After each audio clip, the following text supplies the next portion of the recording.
And we are live.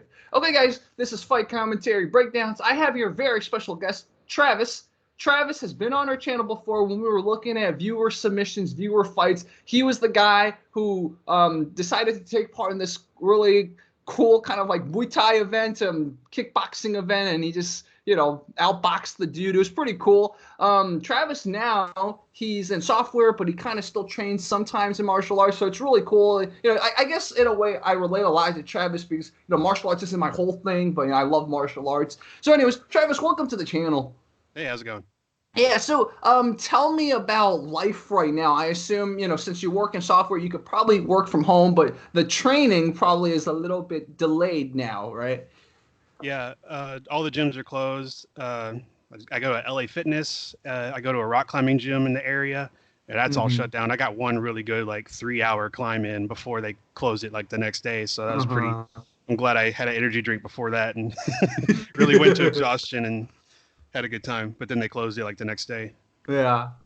Oh, it's crazy. I mean, rock climbing is one of those things. It's so amazing, and it's one of the best workouts. But you really, literally need a facility, like whether at a YMCA or a dedicated rock climbing gym. If you don't have it, unless you go out into the wild and take a risk, it's really hard to maintain that hobby. But it's so fun, and it's such a good exercise for your whole body.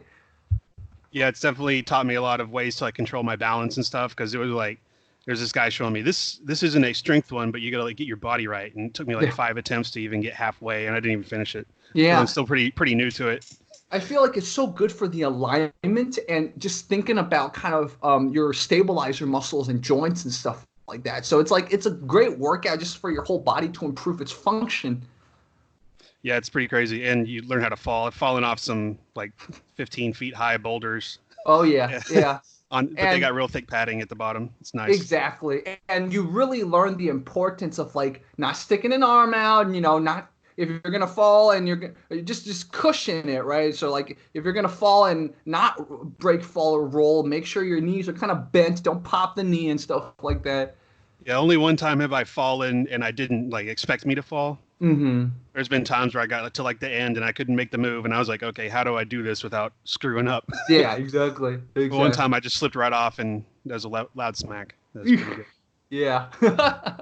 So, Travis, if you don't mind, tell us a little bit about your software kind of thing. What kind of coding are you? Front end, back end? Are you a product manager? What do you do exactly?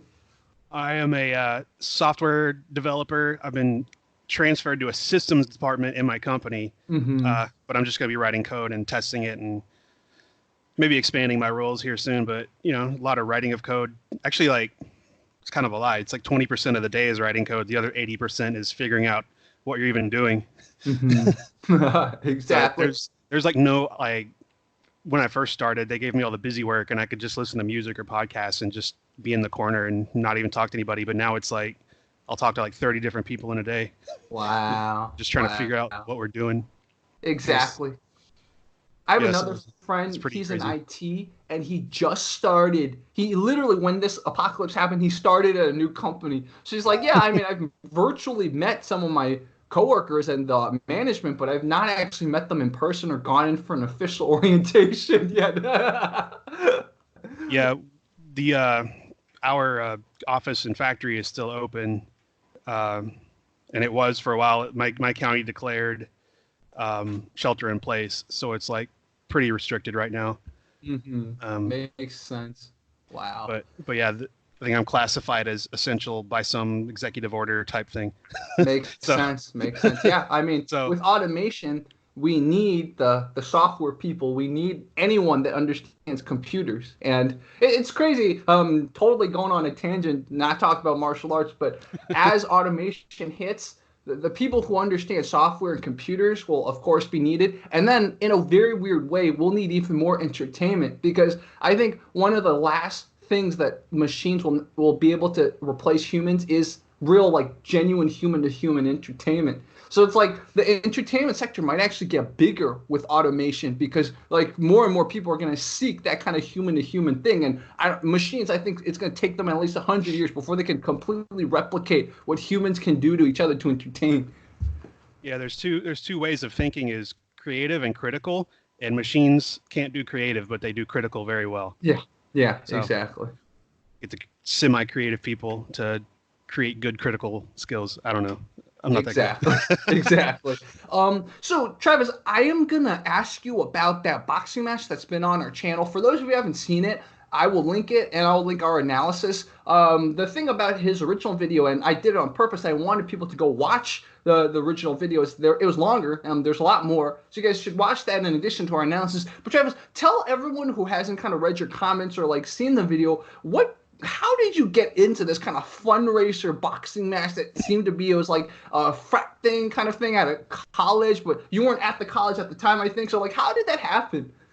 So the event was held at the University of North Texas, mm-hmm. and it was just fundraiser boxing match, 3 1-minute rounds. And I had a friend who had gone to UNT and was like, hey, they're doing this. And I was like, let's do it. And they didn't really ever ask if I went to school there. So I signed up, and I did the event in total twice. I did it in 2011 and 2014. Mm-hmm. In 2011, it was like 2 weeks after I gotten laid off from my first job, so I had a lot of time to train. Yeah. I was in pretty good shape. But yeah, I can't remember what the specific fundraisers were. I think one was veterans and another one was like cancer research. So it was cool to be a part of that and to, get out there and use my skills that I learned for a good cause. There were like, I don't know, up to 1,000 people there. One of the times they had a live band between matches. It was wow. pretty cool. It was in just the parking lot of a bar in Denton. It's pretty fun. Sounds biggest like, crowd I've ever been good old America, right? I really like this type of stuff. It's just like, okay, let's do it for a good cause. Let's have people just let out their energies. Yeah, there were some people that didn't know what they were doing, but then there were some that had some pretty good skills. So it was a good entertaining mix. Wow. And it was all officially licensed by the TDLR, everything. Mm-hmm. So it was all above board. I see. Makes sense. TDLR. So I assume it's like Texas Department of something. Licensing and Regulation. Okay. Oh, I see. All right. Cool. That's so funny that those acronyms, right? Texas, a lot of people would say Texas is probably a lighter regulation state than California, but like it's good that with certain things, especially when it comes to like safety stuff, there's still a set of protocols in place. Like if you use an elevator in Texas, you'll see that it's been certified by TDLR. Like they do everything, wow. Which if you ask Dana White, the TDLR doesn't give them good MMA judges or something like that. Oh, interesting. Because there was some weird scoring, we'll say, and then Joe Rogan, I believe, was looking at one of the judges and he was like, he's just like on his phone or talking to the other guy next to him. That was a weird situation. Like during the commentary for the fight, he's like, that guy's not even watching. But he could have actually been looking at the monitors on the table. From my experiences talking about judging, I've never judged like a combat sports match, but I used to juggle pretty efficiently or proficiently. That's the right word. So I've judged juggling competitions, if you guys can imagine juggling competitions. But the truth is, my level of juggling compared to the people competing, this is full disclosure, they were much better. So like, as much as I could understand what they were doing, if you really wanted to like say if I were qualified, I probably was the least qualified judge in that room. So I understand, like sometimes out of convenience, out of like emergency or something, like maybe one of the judges fell through or maybe something happened, right? They just didn't have the right people. So like, okay, you had some boxing experience. Okay, you be the judge in this fight. Yeah, I'll say the referees from Texas are all really good because just being around, going to MMA matches and seeing the same faces, and I've even seen them in the regional shows, and then I see them on TV at the UFC. They do a pretty good job. So wow. The referees are really good here. Yeah. So that's at least something. That's so cool. So one of the reasons for those of you watching this talk, we wanted to bring Travis on is because Travis also has his share of Bullshido stories. So Travis, tell me about your martial arts journey. Okay, so I'm not old, but I'm not young anymore either. I graduated high school in 2007, and then between high school and college, I was just like, I'm going to start doing martial arts. So I trained at a place, actually a good place. This isn't the Bullshido, for that summer, and I got into Muay Thai through that school. So I started doing that at that school and watching a lot more videos. Like I was rummaging through my brother's room like little brothers do, and found The Ultimate Fighter Season 1. Nice. And literally up until that point, I was like, the only combat sports I knew of were like boxing and karate. I was from a small town, didn't have much exposure.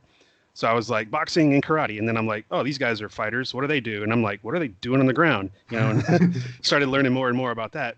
So then like I did that martial arts. And then when I went off to college, the first summer that I was on break at college, I went and signed up with a small MMA group in the same town. And they were just boxing and jiu-jitsu.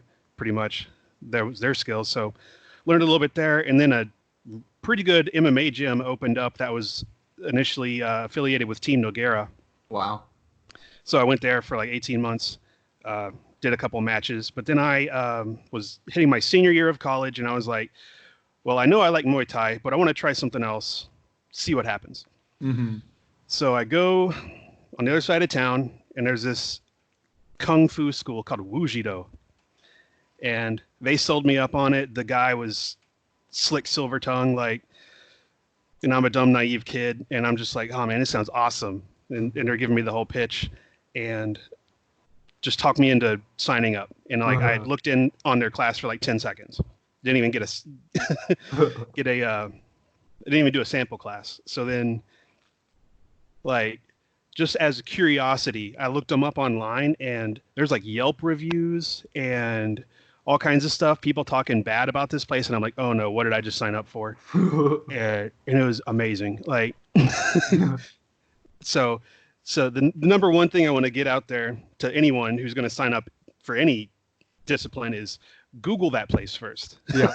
You don't know, like they're going to give you their best, facing pitch, but you want to look up what other people are saying too. Yeah. And the forums were right. This place was so McDojo. Like the head of the school, like never even taught the class. It was insane. Like one time I walked by his office, which you don't go into, by the way, and he was listening to Amy Winehouse. They try to make me go to rehab, and I was like, that's funny. But Wow. So it was just this is surreal looking back on it. How weird that was. And they would do all the animal stances for Kung Fu, which, are good exercise, but I don't know how useful horse stance is in a real fight. Yeah, exactly. But it is a very good exercise. Like it was to the point where my, adduction was stronger than my abduction when the abductor muscles in the legs are bigger. So, so it was just from horse stance.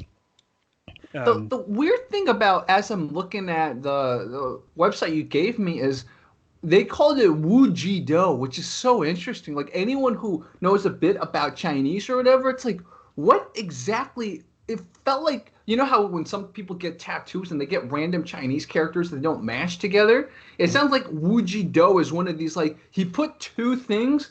Wu potentially is like martial. G, like, I don't know if Wu can go with G in anything. And then, of course, Do means like Dao. So it's like, it sounds like he just like randomly took martial arts words that could work and he's like, let's put them together and make it sound cool.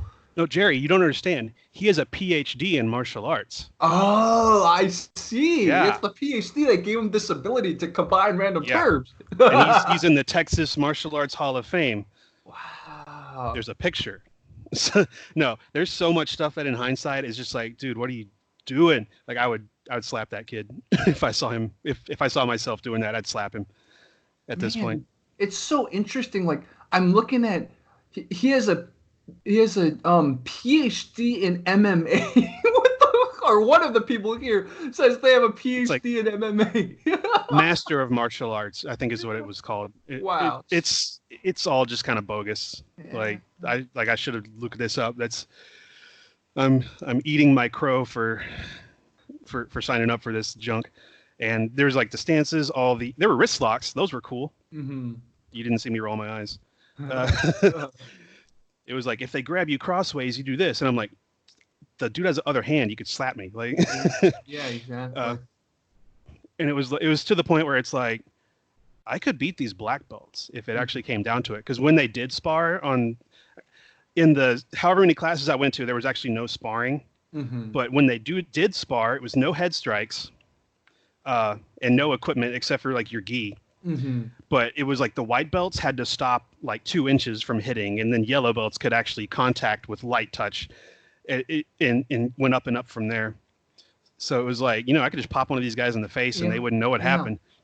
I understand the safety argument for, don't actually hit them, but that builds very bad habits. So by the time you're a yellow belt or whatever after white belt, you're already used to pulling your punches. That's really bad. But Jerry, MMA training, people always get broken bones and cut up faces. The way we do it at Wujido is much better, and we're actually stronger. Yeah, and we train you for more lethal opportunities because you don't end up with broken bones, but you know how to break other people's bones. Yeah, and it was so weird. There were no kids classes, so there were 4-year-olds running around while adults are trying to do their thing, and it was crazy. And I'll briefly read something for audience members. It says, keeper of Han Dynasty secrets, right? So he claims his lineage is from all the way from the Han Dynasty. Now, there's something you guys have to know. China during the Han Dynasty was very powerful, but it was not known as like a fighting country. It got its butt kicked by the Huns, those guys that later ransacked Rome. Those people started out on the border, and they were basically bullying China for like hundreds of years. So like China only really got good at fighting if you really trace the history from the Tang Dynasty, because that's when the Indian type of kung fu came, and then from the Song Dynasty, and then in Ming Dynasty and Yuan Dynasty. But like the Han Dynasty, China was not known to be a good fighting type of thing. So like he's like, Han, it sounds exotic, but like what kind of martial arts really existed in the Han Dynasty? They beat the Huns, the Xiongnu. They beat them through like strategy and superior technology and just superior manpower. So like it wasn't like their martial arts, their like formations, their whatever were better. Like the Han Dynasty is not a place to claim your lineage. Yeah, if you're referencing the story I sent you, it was this article that the doctor wrote on his website. Is like the myth of mixed martial arts, and his proof for why MMA was bad is because this guy from the Han Dynasty defeated 3 warriors at once, of each using different martial art. And it's like, that's not one dude using a mixed martial arts skill set. It's just 3 different dudes. So yeah, exactly.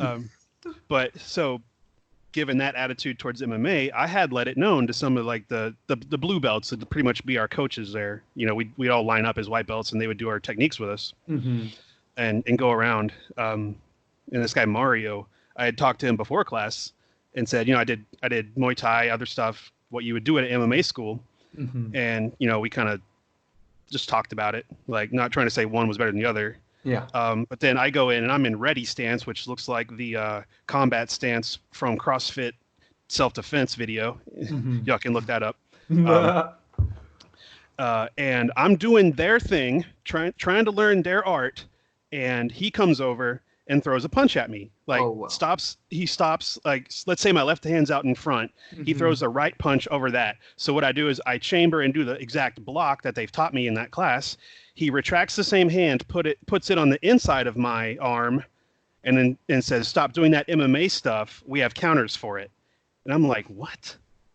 I just did your stance and your block. Yeah. And you also like pulled your hand back as if I'm not going to do a different block if you punch me again.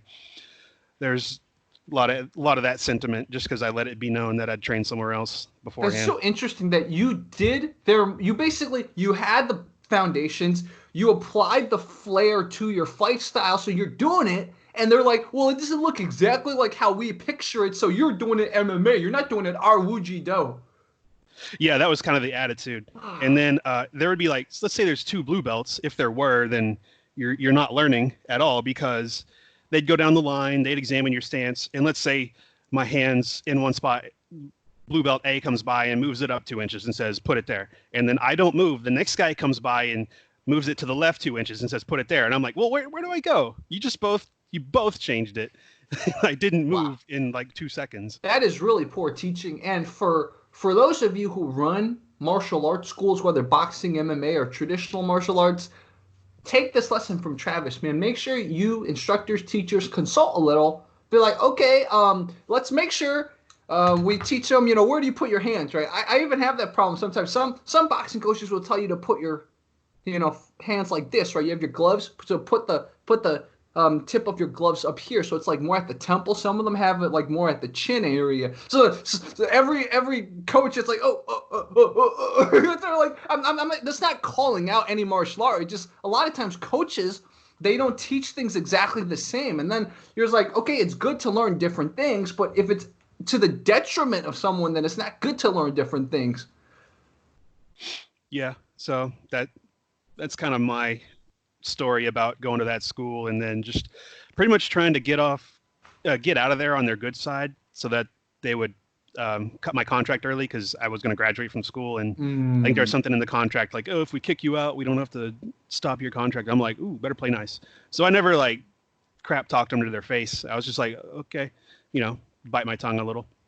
And it's crazy, and I think that is another lesson for people too. That's a sign you're in a McDojo. If they're like, yeah, we can just end you without any cause, and then we won't give you your money back. That just is so McDojo red flag right there. Yeah, I have perfect hindsight, even though I wear glasses now. But yeah, then so after I graduated, I was like, yeah, I'm moving back home with the parents, and like I was literally like in the same town after that. Nice. But of course, you told them, you're like, yeah, I'm going to be moving. Yeah, I was like, I'm going to be like 2-hour drive away. So, which was true for like a month, and then I got hired, and then I picked back up just straight up Muay Thai school over in Plano, pretty good place.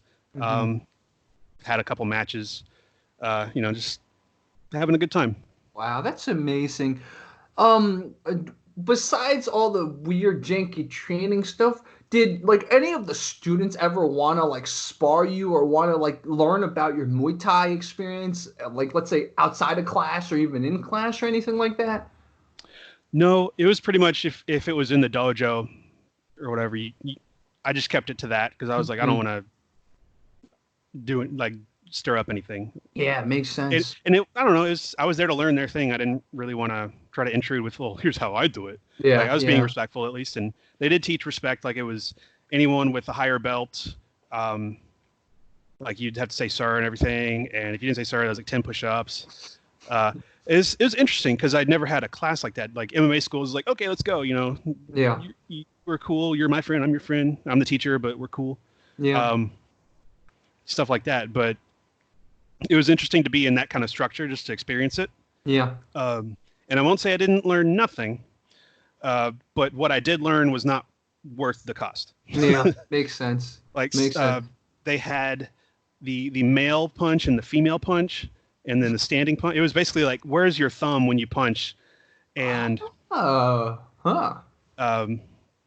was kind of like the standing punch is like you kind of piston it, like how kind of almost like oh gosh, what's I'm blanking on the name, the art where you start with your hands low, and you always complain about it. I don't know why I'm blanking on it. No, oh gosh, I am having the biggest brain fart right now. Shilala. Oh, it's Wing Chun.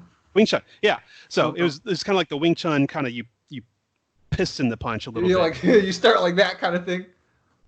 Mm-hmm. Yeah, not quite like that, but it was not the starting, but just the application of it from the chamber. Makes sense. It was almost a piston, and then I want to say the male punch was like knuckles up, and then the female punch was knuckles down. So from the female punch, I just turned that into a different variation on the jab. Yeah, instead of throwing an uppercut or a regular jab, I would throw like a jab with my palm up and throw it up under their guard. Oh, interesting. Okay, interesting. It's just a different, like just a minor tweak on it. I see what you mean. So it's like that. Like that's the female punch. I see. Okay, cool. Yeah. Yeah, it makes sense. A lot of kung fu styles have this kind of punch, kind of like in between an uppercut and like a jab, right? It's like this. I see. Yeah, I see. Yeah. Just like in certain Wing Chun styles, they have like instead of a hook or a cross, it's like a 45-degree punch. Of course, you have to be careful, right? If you got to aim for the chin or something, like if you hit it wrong, you might hurt your arm. But it's kind of like that. It's like a nuance of a punch. Yeah, and I didn't get to test it out on any of them, of course. But I went off and I did some sparring with my friend at his MMA school, and there's this dude that was pretty experienced there that we were sparring with, and I was getting him with it a few times. Not hard, but it was landing. Yeah, it's probably something he hadn't seen before. So that's, I guess, an advantage. But yeah, exactly. I learned one technique in 8 months. I don't think that was worth it. Yeah, I feel you, man. And knowing these schools, they probably charge more than a Muay Thai school, right, or an MMA gym. Right. It was not as economical per class. Makes sense. I'd gotten my first job pretty recently at that time, so I was like, yeah, I'm paying for it. At least I'm not making my parents pay for it. Exactly. It's so funny. I dug myself in this hole. I'll pay my way out. When I got my first full-time job, also I took lessons too, and it was so stupid. I wasn't deciding based on efficiency. I was deciding on I could afford it. It was the same exact kind of mentality. It's pretty funny. Yeah, but we all learn how to spend our money better. Yeah, exactly. The place I go to now, I'm not perfect on it. Sometimes I still end up making decisions with martial arts that kind of aren't the best, but I think that's why we have a channel like this. We're trying to learn from our mistakes, right? We don't claim to be masters or experts. Just we've walked the path. We've done stupid stuff and fun stuff and good stuff. And just learn a little bit, share experiences. Yeah, I've been doing this stuff jiu-jitsu here and there, but the place I was a member of for 6 years was MMA school, and I did the jiu-jitsu when I could, but because I'd get out of work around the time jiu-jitsu class started, and I was like, I can't go. But Muay Thai was after that. But when I would do jiu-jitsu and stuff, I'd always get smoked. I'm still a white belt after 9 years, right? And I've only ever won one grappling thing, and it was because the person was 120 pounds, and there were 4 people that signed up. I got matched against this person. I'm like, oh, okay. I was like, I'm 155. I have 30 pounds on you. I mean, I didn't just brute force my way through. But it definitely helped having a lot of weight on him. Yeah, size matters. Yeah, size matters a lot in jiu-jitsu. It's a lot of the marketing jiu-jitsu is it's all about technique, but that doesn't really apply until you're a purple belt, because until you get to that point, you really can't you don't have enough technique and enough leverage and enough skill and thinking fluidity to even maneuver. So until you get to purple belt, your size really matters. And if you're a smaller guy like me, you're gonna get destroyed. Oh my god, destroyed by any woodpecker. Yeah, there was this. I think he was actually still in high school in the first round, and he just beat me by decision because he was just so much stronger. He was, I don't know if it was because of it. He was homeschooled, but he still could play football. I don't know the rules on that. So he was a high school athlete, athlete, and I'm just this software guy. And he just kind of manhandled me for the 3 minutes and won on points. And then I got up against that 120 pounder in the consolation match. And I ended up, I don't know, because I'd never learned it. I got a triangle from behind, choke with my leg. Interesting. From the back. I was I didn't get the back right because, it was still not good. And I was just I saw Toby Amada do this, so I just so I guess watching videos does help. Yeah, it's amazing how certain videos you watch, you'll actually pick them up really quickly. It's amazing. There's certain things you just can't learn no matter what visually, but other things you can totally learn visually. That's the beauty of jiu-jitsu. It's let's see what techniques you can test that actually you can just pick up like this. Yeah, if anything, I'd say I've gravitated towards the triangle choke when I was training it, because I would get it. I'd get a guillotine here and there, or I don't think I ever got an arm bar in sparring. I tried to get a Kimura one time, and I didn't put my knee in the right spot, and he rolled out of it, but then somehow I was on his back, and I was like, how did I get here? And why am I choking this guy? How did I even get here? I was just blacked out for 2 seconds, and suddenly I'm choking him, and I'm like, and then he went, how did you do that? I don't know. You rolled because it doesn't, I don't know, thinking about it doesn't even make sense. Yeah. It just kind of happened. And I was like, that'll never happen to me again. Yeah. Yeah, I had an incident like that where I was doing something, and suddenly his arm was there, and I was like, I even asked for his permission. I was like, yeah, I'm gonna just crank it. He's like, okay, and I got a weird kind of armbar on him, and then I texted all my jiu-jitsu friends. I'm like, I did this weird armbar. I don't even know how to get there. He's like, yep, that's the white belt experience. I'm like, okay, cool. Yeah, and then another time I got a pulled it off again, right? It was just we randomly were in that position. I was like, oh, he gave me his arm. Ah! Yeah. One time I got a Von Flu choke because this person was real brand new, and I got side control, and he was still holding the guillotine that wasn't ever going to work. And I was like, I wonder if I could do this. And I just kind of like drove my right shoulder down, and he was like tapping out, and he was like, what was that? And I was like, okay, it's called a Von Flu choke, and I think you do it like this. And he did it on me, just shared experience there. We both got hit with it. I was like, I'm not going to claim to be good, but I'll show you what I thought I did. Yeah, exactly. Wow. But yeah, now I think I'm in a better place, having gotten through the Bullshido experience and back into the real world for the past 8 years. Yeah, it's so amazing. I've gone through a lot of Bullshido too, but it is a blessing because our BS meters just are so high now. There's two BS meters I have, right? One is for Bullshido. The other is just for anything that's like a chainmail or a scam or a virus that a lot of people don't understand when they're navigating online. The other day, a very, very talented, skilled, smart doctor sent me a chainmail, and I was like, you don't understand this is a chainmail, and my Bullshido meter just went through the roof with that kind of stuff. So I got two BS meters that are very good through my experiences. And for you, your software person, or your BS meter with anything computer related is really good, and your BS meter because of your Wujido Bullshido experience is really good too. Yeah, there's definitely an air of I should have known better because there's a class in school that was in the physics department, but it was a general class that you could take for just the general requirements, because it wasn't actually a physics class. It was called the scientific method, debunking pseudoscience. So they would have a new pseudoscientific topic per week. Wow. And it was even stuff like we had an IRS agent, not IRS, Secret Service agent come in and talk about counterfeit scams and how sometimes they'll scam you out by sending you a check, and then it's something about how that system works is if you bring a check up to your bank, they've got to give you the money, even though the check hasn't cleared, and it might take a week. And then let's say it's you cash this check and then you keep X amount of dollars, send us the rest of the money. Well, then you just sent them all that money, and then the check doesn't clear, and then the bank asks for all the money back. Back from you. Okay, right. That's so interesting.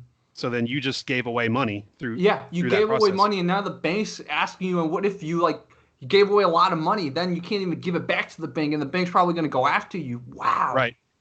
So that I don't know how common that is anymore, but that was what the stuff the guy was talking about. He said he would do eBay or anything, and it's if you pay with a check, I wait 2 weeks before I send you the product, stuff like that. It was a very interesting class. And then, of course, after this, I just drop all of that and go, ooh, Kung Fu. So shame on me, right? Yeah, I mean, we've been there. We've all been there, and knowing that we're all human, we're all fallible. It's probably gonna happen again, probably in smaller capacities, but there's probably gonna be at least one or two moments where and then maybe a few seconds later, a few minutes later, or maybe, God forbid, a few hours later, we're all right, it's gonna happen. We all know it. That's why this stuff is so interesting. If everyone learned their lesson the first or maybe even the fifth time, we wouldn't have so many funny videos that we always break down. It's good for business, right? Yeah, exactly. Yeah, there wasn't any of that hypnotism type stuff here, but one of the things was the guy was yeah, I really can knock a person 20 feet through the air. There's a hole in the wall in the dojo that proves it. And it's you could have just made that hole. Yeah. Totally. And just oh man, there were so many fantastical stories. One time, so if you're leaving let's say you're leaving a room. I was leaving the changing room and going into the lobby to leave. Well, the doctor was holding court, and you couldn't leave because he didn't dismiss you. Wow. And he was just going on and on about how just something or other. It was pretty conspiratorial. And I was just be quiet, wait till he's done. Yeah. Then leave. bow and get out of there is real weird. Like it's definitely like funny to think about, other than the whole I lost all that money. At least I've heard stories, very similar stories. And you know the 10th Planet system. Apparently, Eddie Bravo does that when he's like belt promoting. He'll like before he promotes you at a belt, he'll go on like a 1-hour rant about conspiracies. Flat Earth, right? Like people just when they have a captive audience, it's a great time in general, and I understand why. It's a great time in general when you have a captive audience. It's kind of like give them a little bit more. Yeah. It was something. I can't remember exactly what it was about, but I remember leaving like, look, that just really happened. Dude, the next question I had for you, and I think a lot of our audience probably would wonder about this too, is, you've had training and you've had matches.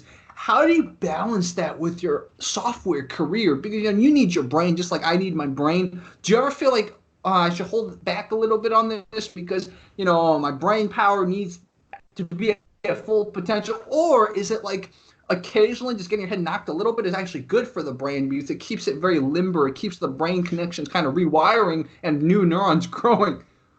Now, I'm no doctor, but I'd say avoiding it's better than having it happen to you.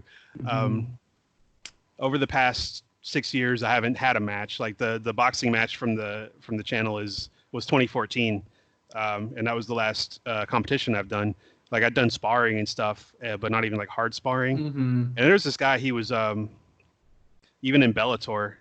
He was a Bellator competitor, and when he sparred, he didn't go easy. And it was like, dude, I'm barely tapping your face, and you're making my eyeballs lights flash. And he even laid me out like a board one time, and I was like, dude, I'm supposed to be your friend, right? Yeah. So kind of schadenfreude when I saw him get knocked out in Bellator, and I was like, that's what it feels like. Yeah.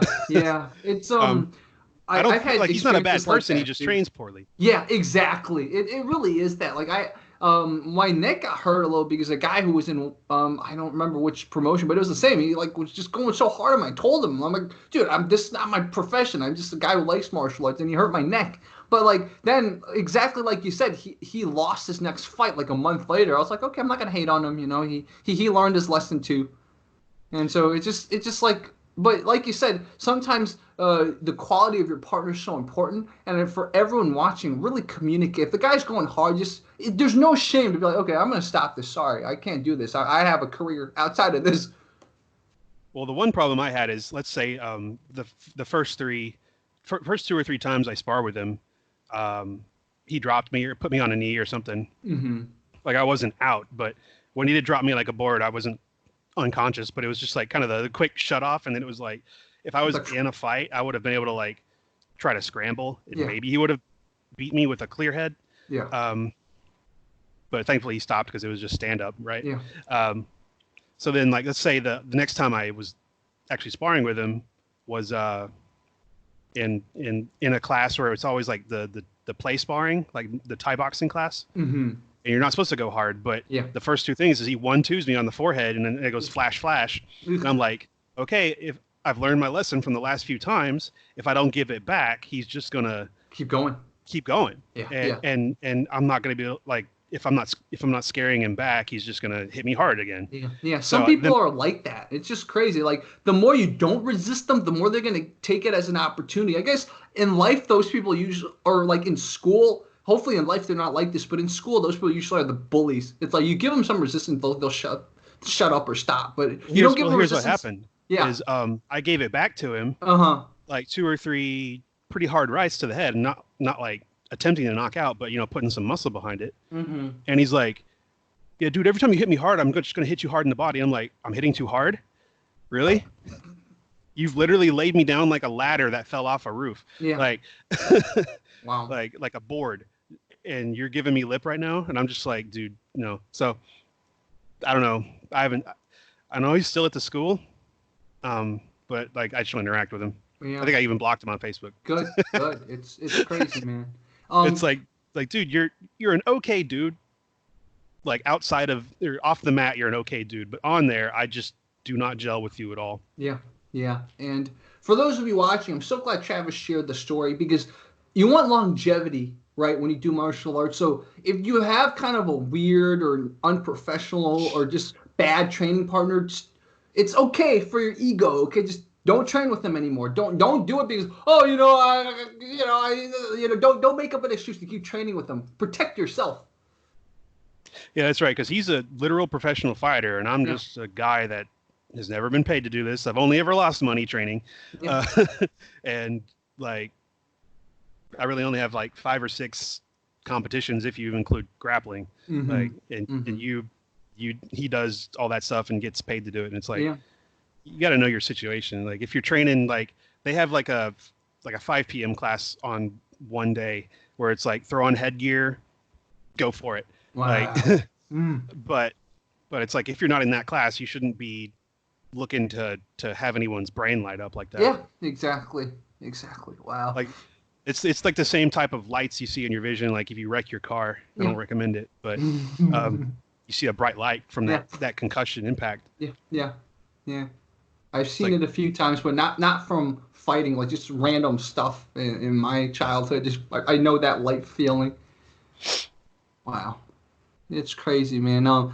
And just since we're talking about this, I'm going to tell you guys, people who've been on my channel, like some of the experts I brought on my channel, they have like a lot of permanent issues because they're hitting in the head so much. So like really consider some of this stuff before you like commit to it. Like Coach Paris, our man Coach Paris, that a lot of you love on my channel, he has permanent tinnitus. He's got this like permanent like shh thing in his ear because he's been hit in the head so much. So like it's no joke. Combat sports is no joke. If you're really committed to it, like Coach Paris is, you're gonna have issues, right? One of Coach Paris's friends, who's a very good Muay Thai guy, the guy also has tinnitus too. It's like if you get hit in the head enough, probably if you're lucky, all you're gonna have is tinnitus. If you're unlucky, you might have like motor problems and all this other crazy stuff. Yeah, I think that was like Krzysztof Soshinsky, the fighter. He was like, one day I couldn't do something, and I was just like, okay, I gotta quit. Yeah. I can't remember what it was, but he was like, one day he couldn't do something he thought he could or couldn't remember something. And he was like, okay, I'm done. Yeah. And that's a good decision because your brain, to its credit, does recover very well, but you have to give it the opportunity to recover, right? And if you keep getting hit in the head, it's not building new neurons quick enough, basically. Yeah, like one time in that first Muay Thai place I'd trained was just pure Muay Thai, and I got my green armband, and I could go to the invite only class after having done that, which that doesn't mean you're ready to go fight, but it's the fighters class. Yeah, exactly. And I was training with a blue armband, and I got like hit, not like super hard, but I got like kneed in the head, and I was like, okay, I gotta quit. Like something's not working right. Like you're gonna hit me again because I'm not defending right today, and you already hit me good, so I'm gonna take a break. Yeah, so, exactly. It's a little bit out of frustration, but it was like, yeah, also it's probably safety is a good idea. Yeah. Because like there were from that place that were in the UFC, so that's. I'm not saying I'm that good, but it was like I was around these people, and it's like, you know, they could do this professionally. Yeah, it's a good gauge of like where you are versus, because it's something like, oh, I could get in there and just wing punches. It's like, well, if you train with the people that barely make it in the UFC, you're not going to do jack to like John Jones or something. Yeah, exactly. It's crazy the levels, right? The levels of martial arts experience. Like even like think about jiu-jitsu, even between black belts, there's so much skill difference. Like one black belt will make another black belt look like a white belt. That's how big the difference is. So like you said, like sometimes it's okay if you do it safely. It's okay to get a little perspective. Like if you train with someone who makes you look like you're a little kid, and that person's not even in a pro league, man, it's like to all those people who like talk smack about pro fighters, it's like think about perspective there. Yeah, exactly. It's like you get a taste of it, but then it's like there's people that'll make them look like children. Yeah. And you don't even want to play with them. Yeah. It's crazy, man. It's crazy. So what is your plan now with martial arts? You know, you got this great career in software. You still trained in martial arts. Do you want to study new martial arts or just keep going with the current martial arts you're doing, or, you know, do something else entirely? It's been a weird few years. Like there was this this kind of collective get together for the 25th anniversary of the gym and all the worldwide branches of it. So there were literally like 100 people on this jiu-jitsu mat that's the size of like a basketball court. So literally I did a fist bump with the guy to start the sparring round on our knees, and just a pair of legs just flopped in between us. I was like, this couldn't have been more comically timed. But I got some kind of skin infection from Poland or something. Oh, wow. And it blew up pretty bad. And then I had a string of scenarios that kept me out. Like just past April, I think I screwed my wrist up a little bit and haven't actually trained since April because I was just trying to rehab it back up. So that I could makes sense. You gotta rehab really well, right? Make sure, like, I've been rehabbing my neck. Like my neck's gotten much more strong because I'm like, if I'm ever gonna spar in the future, my neck better be so solid that, like, even if like someone throws a hook, my neck's not really gonna move. Because if you look at my neck, I got a really long neck too. So it's like I got the worst body to spar. Like I'm very explosive, but like this neck is always gonna be my Achilles heel. So like it's like if I'm ever gonna spar again, like my neck better be like this big. Yeah. Get that Sean Shirk or Brock Lesnar. Exactly. Like, you know, it's better than before, but still I want it even bigger. So like I hit anywhere, it's like just move a little. Yeah, so at this point I have a few more months, well, depending on how, since LA Fitness, everything's closed for now.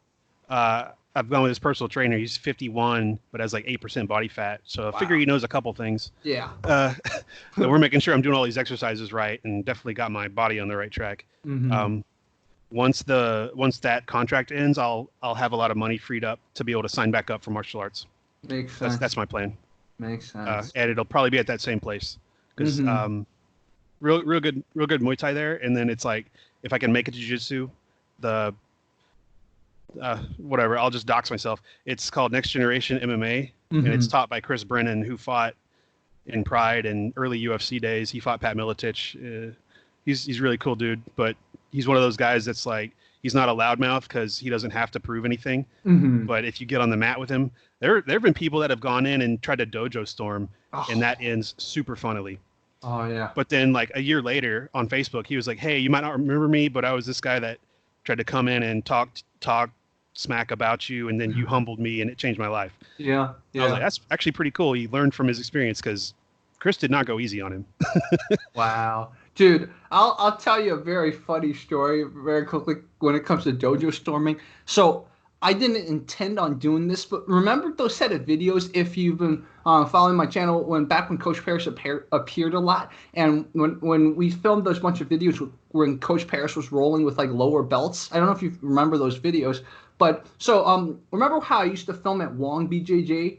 The Korean guy who's really good at BJJ. So I would film there, right? And one time, because Coach Paris lives near him, Wong had an open mat, so I brought Coach Paris there. And then I was like, okay, let's film it. And then I didn't know how good Coach Paris was back then, because Coach Paris and I had just started hanging out. We were talking about martial arts, and he was getting his black belt in jiu-jitsu, but like I hadn't seen him roll. So I thought, okay, it was just gonna be open mats. Professor Wong said Coach Paris could come, so okay, it would be cool. But Coach Paris is just very skilled. He's very skilled. He's combat based, right? So like he's Chris Howder trained, and so Coach Paris, as I'm filming, I realized, wow, he's beating every single one of Wong's people. And I'm looking at Wong, I'm like, Wong's going to kick my butt one day, because it almost, I didn't intend it, but it looks like I brought a big friend here to Dojo Storm, and I was just so nervous. And then like, most of the people on the match were chill, but like one or two guys gave me this look. They're like, Jerry, we can't beat Coach Paris, but if we ever see you like outside of here on the match, we're gonna beat your butt so badly because you little coward, you brought your big friend to Dojo Storm. Like that's what they were sending me, the signal through their like looks, and I'm just like, yo, dude, I never intended it. And like Coach Paris, after me and him left and we got lunch, we're like, yeah, I think that's how they interpreted it. And I was like, oh my god, I'm so sorry, Coach Paris, I didn't mean to like, and like. Professor Wong's super chill. He didn't interpret it that way, but like I know, like in the back of his head, he's like, "Man, some of my students are gonna like want to kill both of them." Yeah, it's pretty wacky. Yeah, but it's like sometimes like talking about that stuff, you really have to be careful. Like you really have to be careful. And like after that, I was like, okay, in the future, I'm definitely gonna be even more careful. Just like even in the Wujido place, you talk about like respect and all that. You gotta be careful because it's someone else's establishment, and just so yeah, there's just so many lessons I can learn from that. And like Coach Paris and I joke about this sometimes because it was like, wow, we dodged a bullet there. Thank goodness Coach Paris is such a badass. But like if he weren't as skilled, maybe like we would have gotten jumped in the gym or something. Oh yeah, I forgot an interesting anecdote about that Wujido. It's supposed to be a kung fu place, and one of the blue belts started a sentence with "in karate we," and then was talking about today. I was like, "Karate? What? Oh, this is kung fu." So it might not have actually been kung fu. So yeah, and I looked at the website. They one of their top quotes is the Japanese samurai, the Miyamoto Musashi. So again, it's like I get it. It's like, but I'm like, are you kind of confusing disciplines a little bit? So maybe it was a mixed martial arts school, but just not jiu-jitsu. Yeah, exactly. Yeah. I would have liked to actually spar any of them because before, I don't know what happened, but they sanitized the internet of their videos. Like I should have downloaded them. There was one on YouTube where it was like Crane versus Tiger sparring, and it was like that Mario guy and one of the other guys were sparring. Of course, no headshots, but they were kind of connecting. It was interesting to watch, but it was also like headshot, just punch him in the head. It's right there. Yeah. And I doubt they ever dealt with the Thai boxing leg kicks. I never saw, even when I was doing mine, I could look around, and they never kicked at the thighs or something. They also did weird. They did round kicks, but kicked with the ball of their feet. So you had to like curl your toes back. Yeah. I've seen kicks like that too.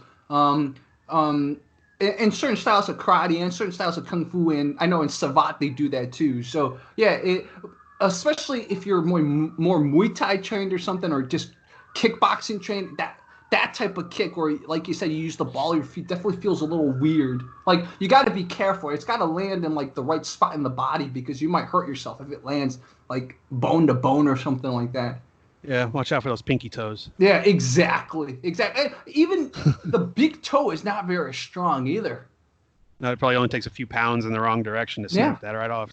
Like even when I was doing kung fu back in the day, kung fu, there's a lot of jump kicks and stuff, right?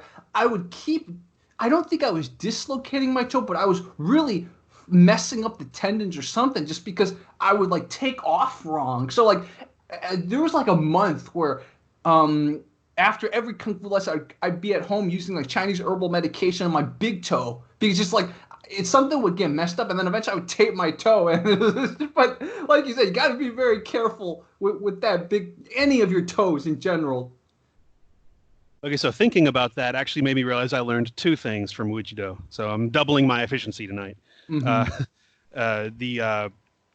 Before I learned it from a good Thai boxing teacher, I learned that if you hit with the ball of your foot on the front snap kick, you could do the same thing on a teep, and it's like a stab, not a push.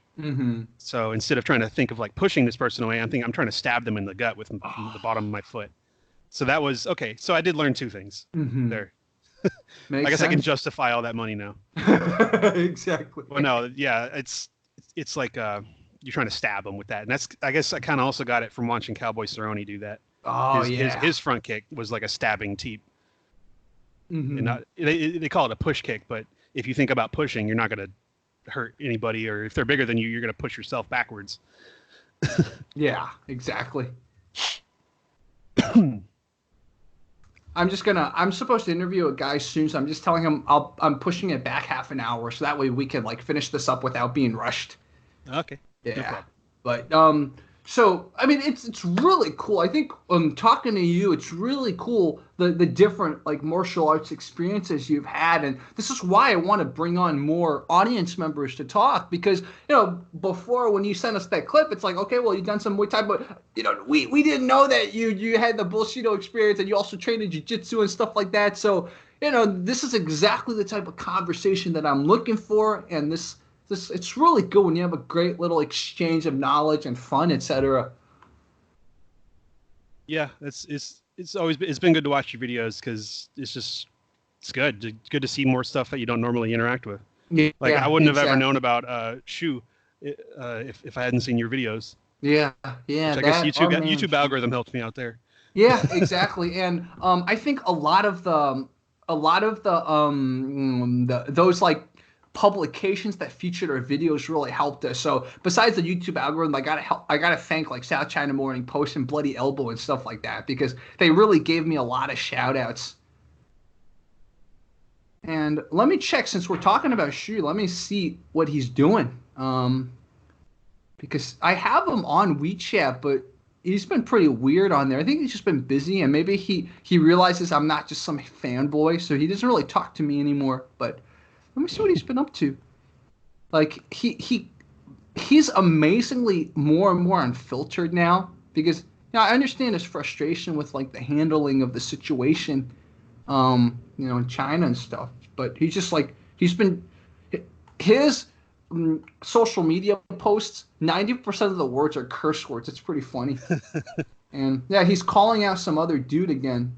He's calling out some like dude who probably challenged him or something. So I hope once this thing blows over in China with all the craziness, maybe we'll see it 1 or 2 Shu Xiaodong matches by the end of the year because everyone loves watching him like destroy those fake people, man. Yeah, eventually they'll wisen up. Like, so the doctor I was telling you about, in order to challenge him, you had to pay him an exorbitant amount of money. Yeah. I guess he thinks that the barrier to entry would prevent people from challenging him. And I guess it did work. Yeah. Yeah. I'm not surprised. Yeah. He's too busy listening to Amy Winehouse in the office to No, I literally saw him in the training room, the hardwood floor room, once. Wow. And actually, interacting with him wasn't so bad. Mm-hmm. Like, one time I thought I screwed up because like I didn't do the full snap to attention, bow, like intense stuff. Like I passed him by in the hallway once, and I just did like a head nod. He head nodded me back and didn't make me do push-ups or anything. And I was like, Mm-hmm. he's like an okay guy. Yeah. Maybe his business practices aren't great, and he's teaching Bullshido, but he's not like an a-hole, at least not to me. Or maybe it could be because it was one-on-one. He couldn't really tell you to do anything because what if like you reacted and then he might not even be able to beat you with your Muay Thai training. So here's the thing. I think he is skillful. Mm-hmm. Maybe not as skillful as he thinks he is, but if he's been doing something for 40 years, he can probably throw some pretty cool moves that might hurt. Yeah. And he might reserve the non-flashy stuff for actual use. I don't think he can knock me 20 feet through the air, but he probably has some force behind it. So yeah. I think most of the weird business practices might have been the front desk guy that kind of grifted me into signing the contract and everything. Yeah. Usually, they get those people to do kind of their dirty work, right? So it's like, I totally get you. Like those people are kind of the target for people to kind of go after, but ultimately you have to remember there's like a hand behind the puppet, so to speak. He's like the henchman to the villain in every Jackie Chan movie. Yeah, That's like exactly. like like he's got the glasses and the suit, like that guy in every Jackie Chan movie. Yeah, exactly. He's always the second to last guy Jackie has to fight. Exactly.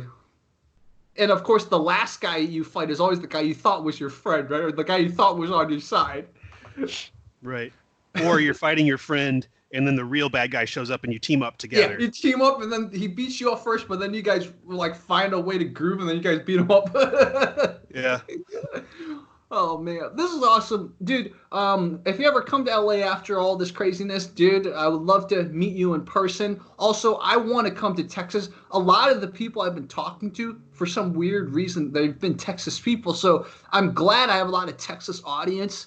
And to all my Texas audience, you guys are awesome. I've never been to Texas, so coming to Texas is going to be on my bucket list because, one, I want to meet more audience members, and two, just heard a lot of great things about Texas. It's pretty decent around here. Mm-hmm.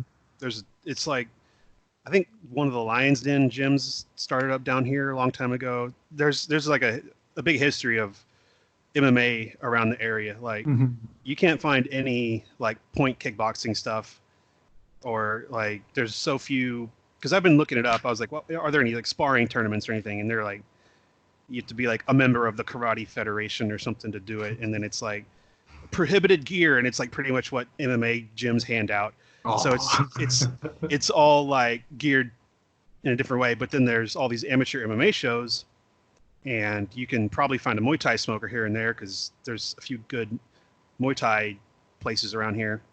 Wow. And it's a pretty good area for MMA, I'd say.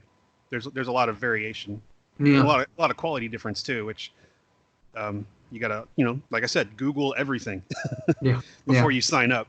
Yeah. And it's to the point where I'm like telling people at work who have kids, I'm like, if you're going to think about doing martial arts, you're required to ask me first. Like, agree? Yeah. I'm like, you better be asking me first, or I'm going to like write you a bad review. No. Yeah. Or ask someone that you trust, right? Maybe you like our channel. You could always be like, hey, can you do a research on this? Like, I remember I had a viewer who was like, yeah, I'm thinking about doing this. And she sent me, and so I did like like you said, a Google search of martial arts in the area. And I found all these great schools. I'm like, try this one. And she's like, I don't know. I'm like, dude, trust me. I've been through all this. Like, this one, I think is a little better than what you were trying to think about. So, like, ask people. Yeah, and then if you don't trust us, ask more people, right? Just get more opinions. But don't just, like, go on like, oh, they're giving me 2 free classes. Oh, the guys seem pretty cool, or there's some cute girl in there. Don't go by heuristics like that. Yeah, so it's also really like just north of the DFW areas where I'm at, and it's booming population wise. So I'm sure more gyms and stuff are going to pop up. Like there's one kind of by where I live. It's called Karate for Kids Taekwondo USA, and I'm like, hold on. So it's like, what are you? Yeah, exactly. That's a big sign of a McDojo right there. When they're like, it's a chain McDojo. Yeah, a chain McDojo. Wow. Yeah, wow. I'm guessing they probably have some good in there. I think it's majority Taekwondo, but it's like you're really going for the soccer moms on this one. Yeah, exactly. Put the buzzwords out front. Besides Kung Fu, the other 2 buzzwords for martial arts is Karate and Taekwondo. So they capture like 75% of the buzzwords. Right. Wow. And if they make money, I guess capitalism says good for them. I guess so. But yeah, think about externalities too, right? That's, if anyone thinks capitalism, you got to think about positive versus negative externalities. I think I'm on the wrong channel to discuss economics. So guys, this was Travis. This is an awesome conversation. I'm sure we'll bring Travis back. So guys, if you have any questions for Travis, let us know in the comments, and I will put the videos that he was in, so you guys can check those out too. Travis, it was great talking to you, great catching up. You have me on Skype. In fact, I'll stop recording soon, but we can talk a little after this. Thank you so much for coming on. And for those of you in the Texas area or wherever, but I seem to have a lot of great, the Chinese word is yuanfen, which means I seem to have a little spiritual connection with Texas people. I don't know why. So, Texas people, come on my channel. The more Texans, the better. It's a great counter to crazy Californians. So yeah, more Texas people come talk to me about your martial arts experience. Yeah, and it's a good time. It's a good way to pass the time during the coronavirus quarantine here. Exactly. Like I'm at home, just I'm doing air quotes when I say working, and it's a good way to just change things up, talk with people, be social even though you're not close to each other. Social distancing. Exactly. Through electrons on the internet. Yep, through electrons on the internet, exactly. So, guys, this was Fight Commentary Breakdowns. Leave your comments, and if you want to talk to us, reach out to us on Facebook or Instagram. I try to check those every day. Not that public email on my channel. I don't usually check that much. Travis, thanks again. I'm going to stop recording now. We can finish this conversation after I stop recording.